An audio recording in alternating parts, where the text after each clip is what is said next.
کہ حاشیہ اور تعلیقہ، حواشی و تعلیقات۔ حواشی جو ہے اس حاشیہ کی جمع ہے، آپ کو پتہ ہے کہ کوئی بھی کتاب ہوتی ہے یا آپ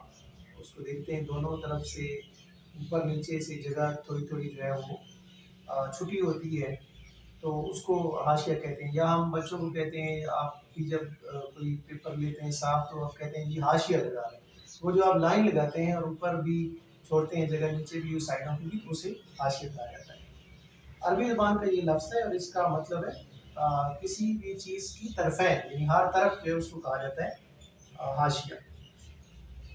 انگریزی میں سے کہتے ہیں to cite means to mention as a reason اور ایز این ایگزامپل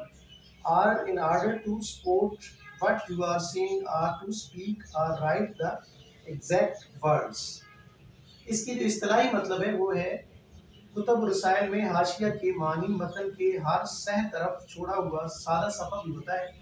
اور اس صفحہ پر لکھی ہوئی تحریر بھی جن کا تعلق متن سے اور متن کے معنی اور اس کی توضیح اور تشریح سے ہوتا ہے۔ اچھا، اب یہ ہے کہ جب اس میں آپ دیکھتے ہیں کہ حاشیہ جو ہے وہ اگر اندر کوئی ایسی چیز آ گئی ہے جس میں آپ کہہ سکتے ہیں کہ کوئی لفظ جو ہے وہ وضاحت طلب ہے، آپ اس کی وضاحت دینا چاہتے ہیں، کوئی ٹرم ہے اس کے بارے میں آپ بتانا چاہتے ہیں، یا کوئی ایسا کسی اور زبان کا لفظ آ گیا ہے اس کو آپ واضح کرنا چاہتے ہیں، یعنی متن میں چیز موجود ہوگی اسی کے بارے میں ہی آپ کچھ بتائیں گے۔ کوئی مصرع ایسا آ گیا ہے، کوئی غلطی ہے، کسی تاریخ میں غلطی ہے، کسی مصرعے کا وزن ٹھیک نہیں ہے، تو وہ آپ اس کا حاشیے میں بتا سکتے ہیں۔ حاشیہ لکھنے کی جو جگہیں ہیں، صفحے کا دامن بھی ہو سکتا ہے، اس کے بعد ہر بات کے مکمل ہونے پر یا چیپٹر کے مکمل ہونے پر بھی حاشیہ لکھا جاتا ہے، اور پھر مقالے کے اختتام پر یعنی کتاب کے آخر میں بھی حاشیہ لکھا جاتا ہے۔ متن حواشی کی اقسام کتنی ہوتی ہیں؟ ایک تو متنی حواشی ہوتے ہیں، یعنی جو کچھ ٹیکسٹ ہے اس کے جو حاشیے دیے جاتے ہیں۔ ایک غیر متنی حاشی ہوتے ہیں جن کا مطلب یہ ہوتا ہے کہ آپ کسی وہ جس چیز کے بارے میں آپ وضاحت دے رہے ہیں وہ وہاں تو نہیں ہے، لیکن اس متن کا تقابل آپ کسی اور متن کے ساتھ کر رہے ہیں، تو وہ جو اور متن ہے جو کتاب کے اندر موجود نہیں ہے جس کو آپ حاشیہ لکھ رہے ہیں، تو اسے کہتے ہیں غیر متنی حواشی۔ اچھا، اس کے بعد ایک توثیقی حواشی ہوتے ہیں، ان کا تعلق مصادر اور منابع سے ہوتا ہے، یعنی آپ کوئی منبع دے رہے ہیں، کوئی اس کا جو ریفرنس ہے وہ آپ دینا چاہ رہے ہیں، تو اسے کہتے ہیں توثیقی۔ اس کے بعد ایک تصنیفی حواشی ہوتے ہیں جو مصنف کے بارے میں ہوتے ہیں۔ مثال کے طور پر آپ غالب کی شرح کے اوپر کوئی متن ہے اور اس کے بارے میں مصنف کے بارے میں جب آپ دیں گے تو غالب کے بارے میں جو معلومات دیں گے تو وہ تصنیفی حواشی ہوں گے۔ حاشیے کا مقصد جو ہے ظاہر ہے وہ اقتباس کو ایک تو سہل کرتا ہے، اس کے بعد جو ہے وہ اس کی توضیح و تشریح کرتا ہے، پڑھنے والے کے لیے آسانی کرتا ہے، اس میں مختلف افراد کا تعارف آ جاتا ہے، پھر اس کے بعد مختلف مقامات جو ہیں ان کے بارے میں بتا دیا جاتا ہے، مختلف جو کوڈ ورڈز میں چیزیں لکھی ہوئی ہوتی ہیں بعض دفعہ وہ سامنے آ جاتی ہیں، دوسری زبان اگر کوئی استعمال ہوئی ہے تو وہ پتہ نہیں چل رہا ہوتا۔ مثال کے طور پر آپ رشین اگر پڑھیں افسانہ یا ناول پڑھیں یا اور کوئی چیز تو ان میں رشین بعض دفعہ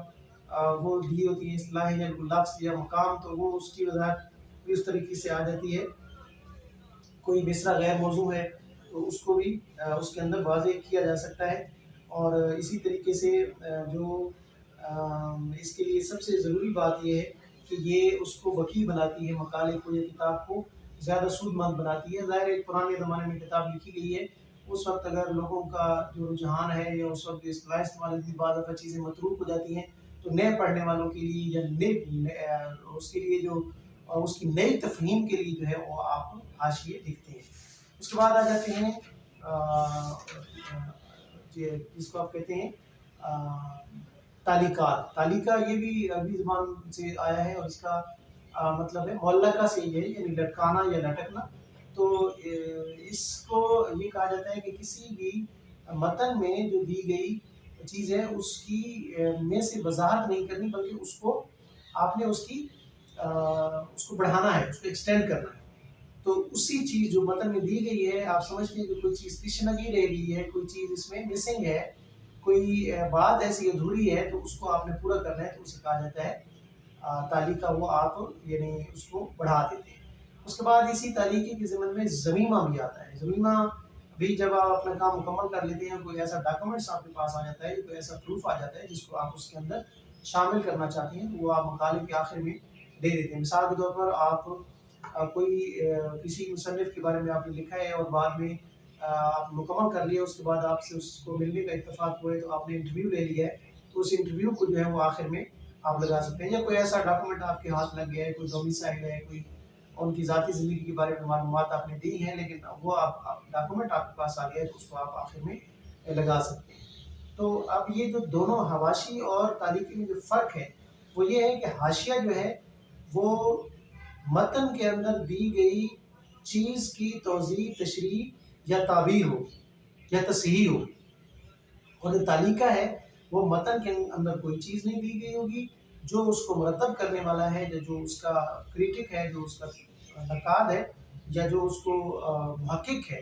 اس کا یہ کام ہے کہ اس تشنگی کو دور کرنے کے لیے وہ اضافی معلومات جو ہے وہ اس کے اندر دے دے، اور اس کا بھی ظاہر ہے عام طور پر جو تعلیقات جو ہیں وہ آخر میں دیے جاتے ہیں، کتاب کے بالکل آخر میں دیے جاتے ہیں، اور